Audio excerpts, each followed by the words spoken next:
How do you link national treasure and much-loved wildlife presenter David Attenborough with one of the most notorious murders in Victorian Britain? Well, I'll tell you, but it's gonna get grisly, so if that's just not for you, then you keep on scrolling. For anyone else that's still waiting around, let's get into it. Now, the poor person who was murdered was this person here, Mrs. Julia Martha Thomas, who was twice widowed, living in Richmond in her 50s when she was murdered in 1879. And she was murdered by this person here, Kate Webster, her servant.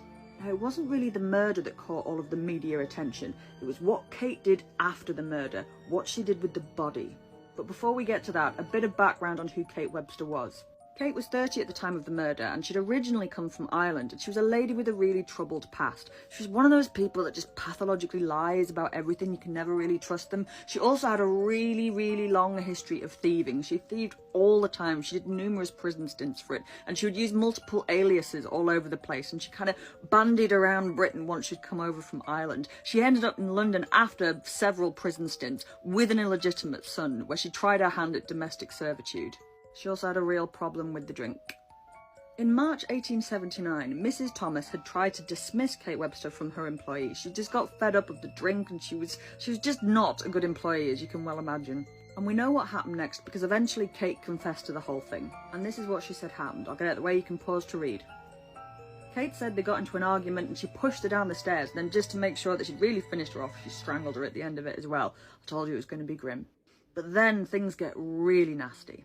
In order to try and conceal the crime, Kate came up with this plan. I'll get out of the way so you can read it. To try and conceal the crime, Kate stuffed the body into a copper laundry pot like this one.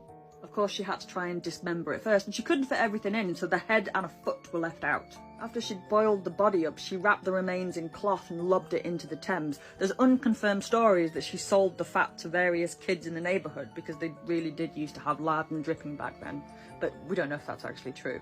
For 2 weeks after the murder, Kate swanned around pretending that she was Mrs. Thomas, selling her things, wearing her clothes, and just getting as much out of this as she could do. But it wasn't going to last. Eventually she was rumbled, and then she fled back to Ireland. When the police got to the house searching for Mrs. Thomas, they found clear evidence of a body, and put out a warrant for Kate's arrest. But she was soon arrested by the Irish authorities and deported back to England. On the 29th of July 1879, Kate Webster was executed for the murder of Mrs. Thomas. Her son was sent to live in a workhouse. Most of Mrs. Thomas's body was found, but not the head that Kate had buried. And it remained undiscovered until 2010, when it was finally dug up in David Attenborough's back garden. Yes, really. Researchers from Edinburgh University were able to prove the age of the skull, the injuries that it sustained, and it was eventually proved to be the skull of Mrs. Thomas. And finally closing the case 131 years later.